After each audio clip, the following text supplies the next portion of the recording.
So here we go. We have got the milk just rocking up to Thornby Moor. As you can see, this is how we get it in, through the window. Great old-fashioned way of doing it. And it's going to go directly into the vat. I want 450 in here and...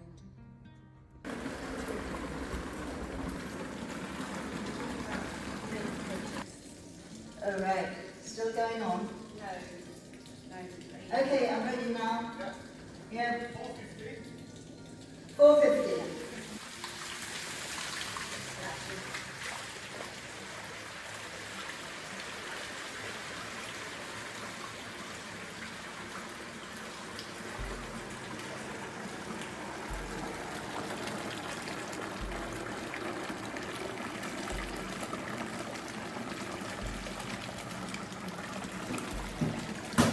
Carolyn, tell me about the little pots of milk that you have. Well, we take it out of the vat first thing in the morning, and we got this idea from Stitchleton, when was out and about. We take a sample and we just leave it in my laboratory for a week or so, and I can check its keeping properties and how good it is. At the end of that week, I look at it. Has it got gassy holes in it? Has it just separated out nicely? And I record it as a good, bad, good, indifferent, and bad. And so therefore, if we get a batch of cheese later on, and we're not sure about it, we can look back to see what the milk was like on that day. It's just a record we keep to as a backup to the quality of the mature cheese. Yeah. And if the mature cheese isn't quite as we like it, or something's obviously not developed properly in it, we can look at this sample. We look at the record of this sample, and it can tell us quite a lot. Yeah. How do you measure that? What can you tell? Visually. So it's all visual. So this is a really yeasts could be coliforms. Gassy milk, which could be what, Leonie, do you think? Yeasts, coliforms, depending on how it manifests itself. But this was the milk that you had in for cheese, wasn't it? So how's that cheese developing? I can tell if I don't look at it. You can. But this has been sitting here for some time, so if we made the cheese on the day, whatever's growing in here might not have had a chance to grow because we're making cheese with it rather than anything else. Okay. Also, there may have been some fault in this. The lid might not have been on particularly well, which might have let other things in. So it's not wholly scientific, but it does provide a very cheap and easy guide to fluctuations in milk quality. One-off blown cheap milk wouldn't necessarily flag up something that would concern me. If we were getting it repeatedly over a prolonged period of time, then it would clearly be something that was in the milk that was very active and needed some attention. This little corner of Thornby Moor is the tiny little laboratory, which is super important, isn't it? So, Leonie, why is this important in here? It's our method of checking the milk and the cheese making process so that we can record the acidity development. Okay, so tell me how this works, please.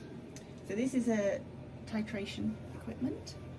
So we have a measured quantity of milk, which we then put in drops of indicator solution, which is phenolphthalein, and then we drip the hydroxide into that mixture, and when it turns pink, we then record the volume of hydroxide which has gone into the mixture of milk and phenolphthalein, and then we record the titratable acidity. And why is that important? Because you're looking for an acidification of the milk. That's basically what is going to preserve your milk. So by making sure that you hit certain levels of acidity at certain points in the production process. It's our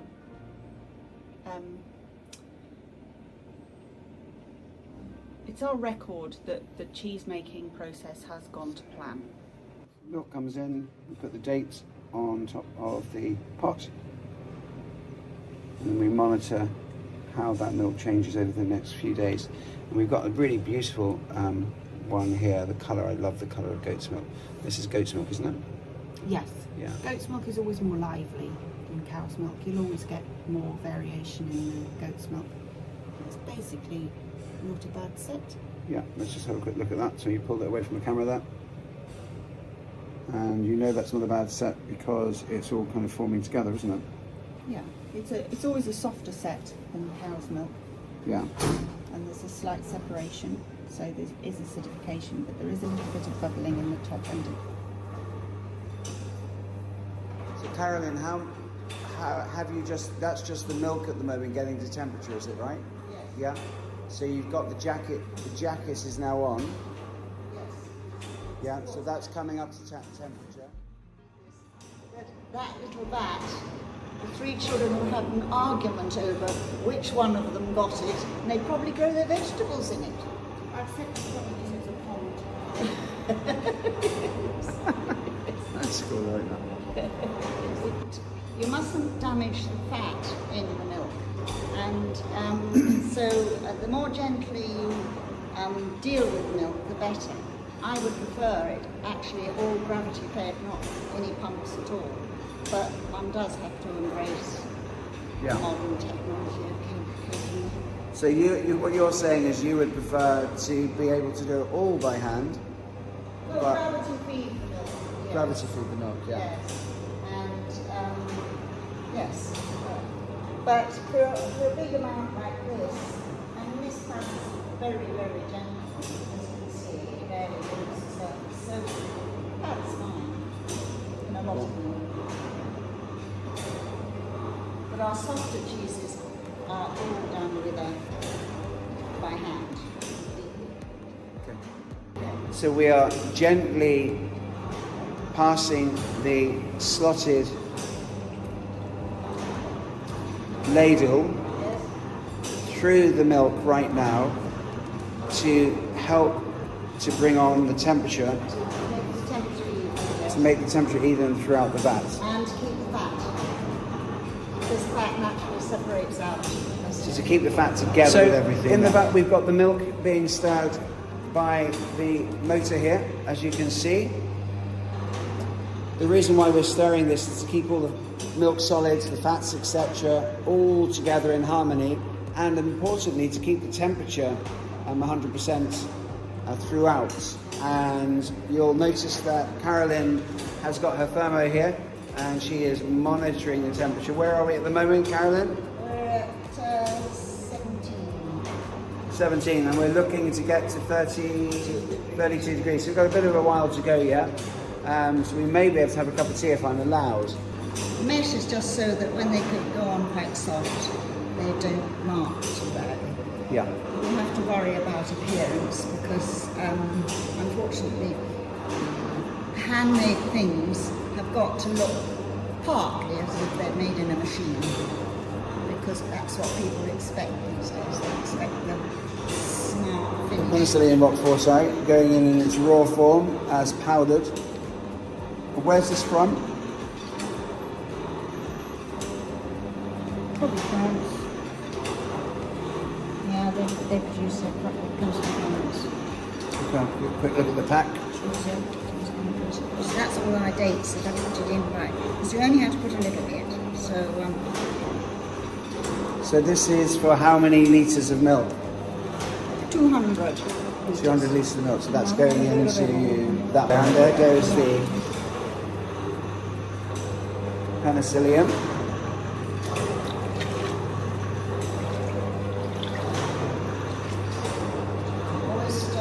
Figures of 8. And we're stirring in figures of 8 to ensure we get the right distribution. And how long at this stage do we keep it? We're waiting until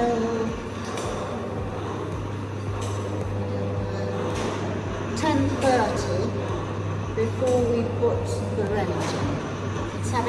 It's sitting at 32 degrees. Yeah. Starter culture in it, now with the mould in it, and we're just letting the starter culture do its work, which is increasing the level of acid-making bacteria in the milk, which will aid the separation of the curds from the whey. Cumbria cheese is just there, and then if we move around,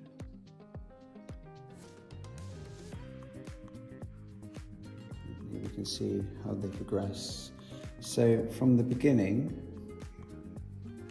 how old are these ones at the end? Let's at the end, the oldest. These ones here are the oldest. And what sort of age? These are the end of last year. So The end they'll of be- last year. Yeah, they'll be coming up to a year old. Okay, and how do you log them for your knowledge here? How do you mark them? So if they have, each of the batch has a tag at the beginning and end of the batch, Yeah. and the numbers on there, if it's written in green it means they're goat's milk, if they're written in black it means they're cow's milk. But the week number is the week of last year that they were made. So they That's were week made 52. Yeah, between Christmas and New Year. Yeah. There are 19 of that size cheese in the batch, Yeah. and it's batch 87. So we made 87 batches of cheese of Allerdale last year. And how do these weigh? We aim for 2 Roughly? kilos. Yeah. But that doesn't always happen. No. Okay, cool. And those are smoked cheeses that we just went into the smoke room. So from the smoke room, we have these incredible smoked cheeses, which were smoked on oak, which is Cumbrian oak, which is Just to go back hand-picked. further, they are matured till full maturity in their cloths before they go into our smokehouse. Okay, so matured fully in cloths and lard. No, the Cumberlands aren't in lard. Okay, so they're just cloths, Just cloth. cotton muslin, top and bottom and sides, All the way around. all the way around. Okay, and how old are they before they go into the smoke? Full maturity, so whatever age that our cheeses are when they start to be sold, so that can vary between about 4 to 6 months. Okay, cool. And how long do you leave them in the smoke rack for? In the smokehouse, Yeah. they each smoking, so every time I light the smokehouse, it will take about 6 hours to burn through and Yeah. about 2 hours for the smoke to dissipate. And I would term that as one smoking. And these cheeses have been through 3 smokings. The timing is important because I want to go home at 5 o'clock. So we're about to put the starter culture in. And where's the starter culture from? From France? Fantastic. No, not really. I need to make my own again. I started off making my own and I need to make my own now. But it's difficult when I've got so many different cheeses and cheeses with mould in them. It's a bit fraught. And as you can see, my laboratory isn't very big. Yes, it's quite a small laboratory. I started off making my own cultures. Yeah. So- Well, pre-1980, it was all your own cultures, wasn't it? Yes, yes. And then you It bought... came down here, and when you've got people other than yourself dealing with it, I like to know exactly what has happened to a milk so that if it goes a little bit squiffy, you can think back to where it could have gone wrong. And if members of staff have done it, you can't always be sure that, it is, perhaps I have a little bit of paranoia about it, I don't know. But there's so much dealing with what goes on in here without my help. It just does it anyhow. Drops of fat on top. That's the start. So we've got drops of fat on top as well, so that's... Yeah, that does because of the heat and everything else. And, Yeah. Io rene dolce in. I Are you allowed to advertise? Yeah. Right, okay. So this is important to use this rennet in blue cheese because it stops the bitterness. So Leonie will talk to you at length about rennets. So dolce obviously is sweet. So this is a... Well, yes, she'll tell you the chemistry makeup of it, why we need this in the blue cheese. And it, as you can see, it is from veal, it is from the cow. Yeah. So we always balance the rennet with the milk. In goat's milk, we use kid rennet. Yes. Just to balance it all. Yeah.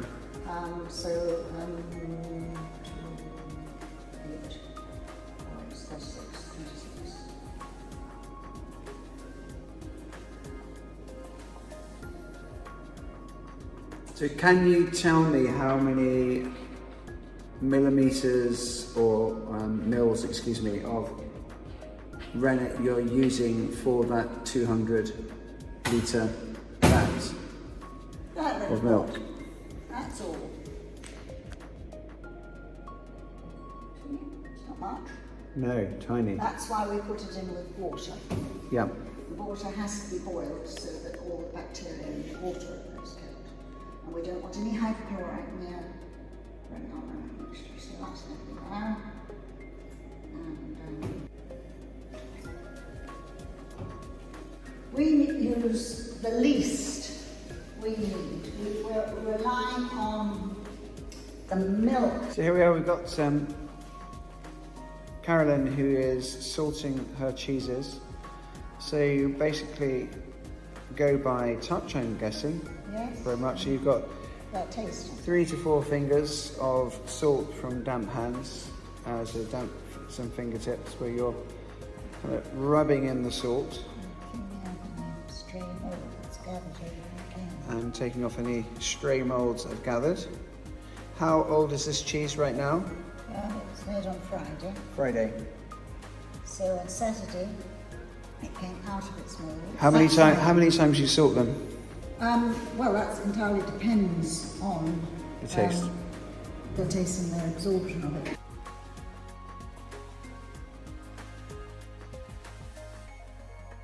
So we need to check if it's set. I have cut it, but it's meant to split in front of your finger. Now, that's not very clean split, is it? So it needs another 15 minutes or so. That's perfect, you see? So it's splitting cleanly. Yeah. Okay? Beautiful, yeah. So we're ready to cut it. Yeah. So you're going to cut it. So I'm about to cut the curd. And we have to be very careful to keep the right size of the curd, because what this part is about, and I'm going to be corrected if I'm wrong by Carolyn or Leonie, is to try to ensure that we keep as much or as little moisture in as needed for each recipe. One thing I just learned as well, which I thought was quite lovely, was when you're testing the junket, you're testing to make sure that that your fingers come out of the junket curd cleanly without any residue. If there is any residue, that is solids, proteins that you'd be losing from the milk. Now down.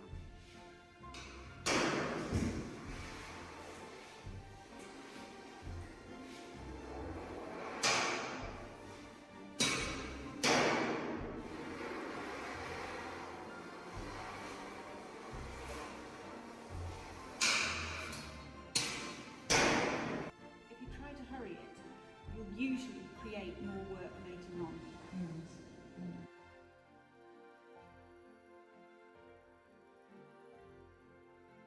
So the curd has now been waiting at the bottom of this vat for approximately 15-20 minutes since we last spoke. And now the process is to drain the whey off, and this is how it is done at Thornby Moor.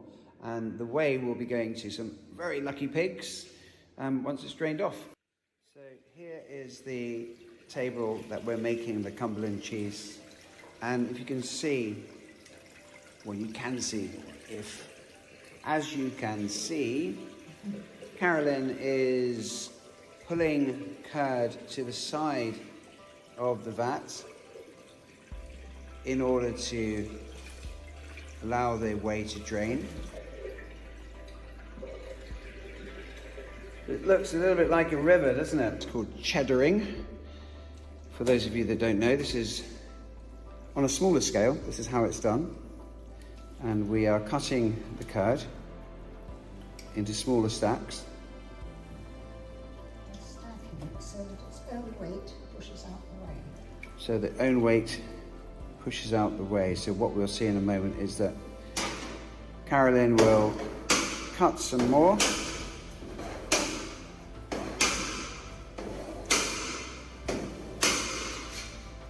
And then it stacks on top.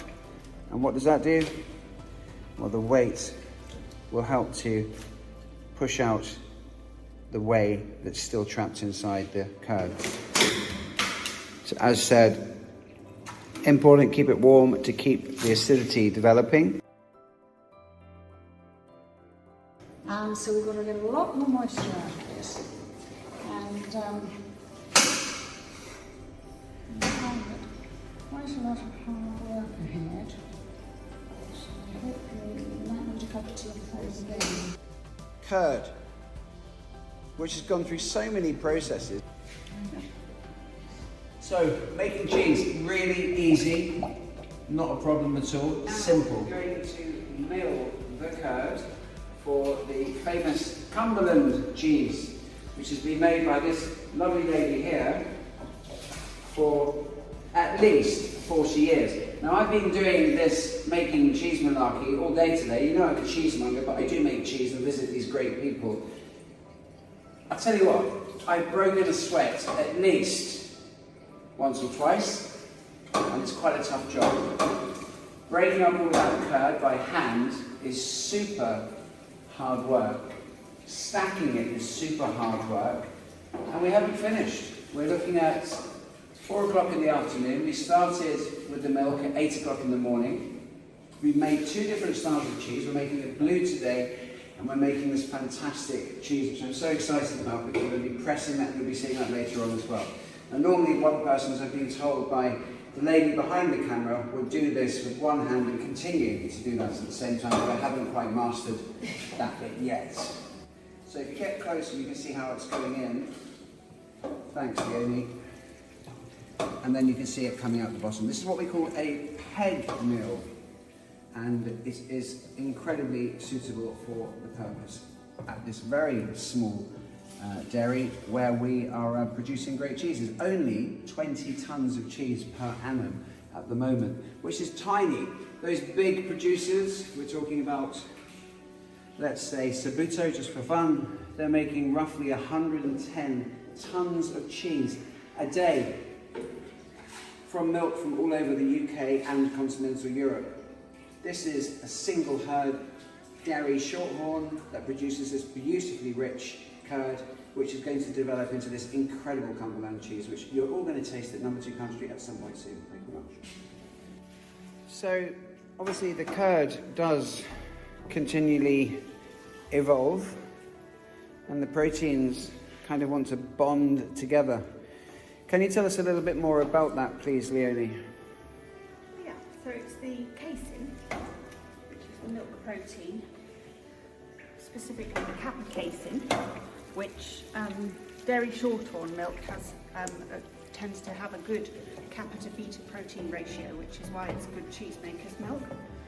And it's the proteins in the presence of acidity and the enzyme, the rennet that we added, will continue to form bonds and bind the tube, cause the milk to become solid. Yeah. And so we need to mix it up quite quickly And we also need, at this stage, the acidity level is it's as acid as we want it to be, so we need to start to address that. So milling it, as well as mincing it up and providing a larger surface area for the salt to go into the curd. It also has a cooling effect, and the salting of it also starts to inhibit any further acidity development.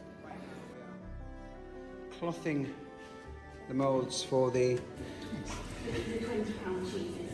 £20 cheese. What's that in kilos? About 9. 9 kilo cheeses. Is it 20 or something?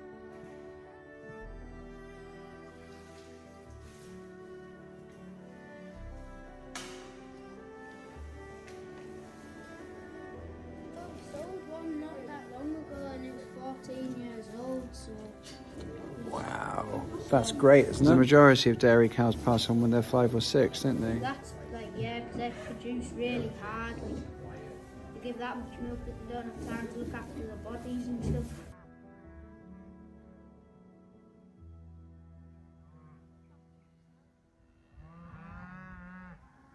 Here they come. These are the shorthorns, and they're beautiful. All farmed by William and son and Leonie. Gets their milk, and they're within 2 miles of where this beautiful cheese is made. Exceptional stuff. So it's all about the grazing, great grazing, really rich. It's 7:30 at night here, and this is we're 1 week into September, so it's much lighter up here than it is down south. And what a beautiful, beautiful view. I'm gonna turn it around. There's no bull here, is there? No. Thanks for letting me come on your farm tonight to help for the cheese weekender, which is really important. And this is really about animal husbandry for us. It's about great cheese. It's about bringing back heritage breeds. And I think this is what you're doing here. These cows seem all pretty happy. What is it that makes you very happy? Look at her, she's going mental. What is it about what you do to make great milk? The cows themselves are high in butterfat and protein anyways. And then we have plenty of clover in our grass mixtures, and that helps keep the milk quality up as well. And I think just the traditional breed as well. And they're not under any stress.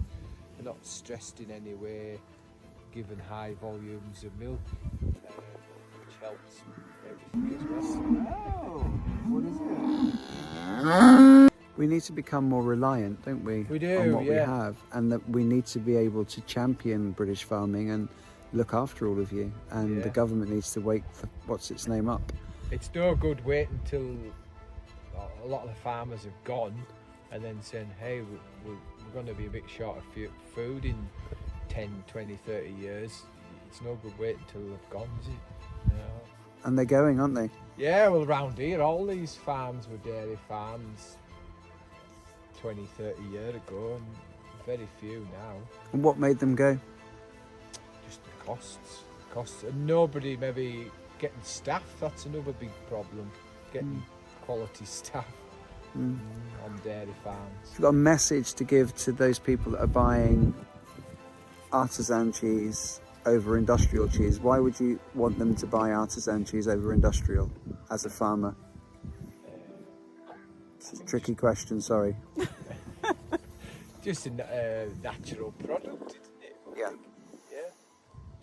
There's no interference with anything really.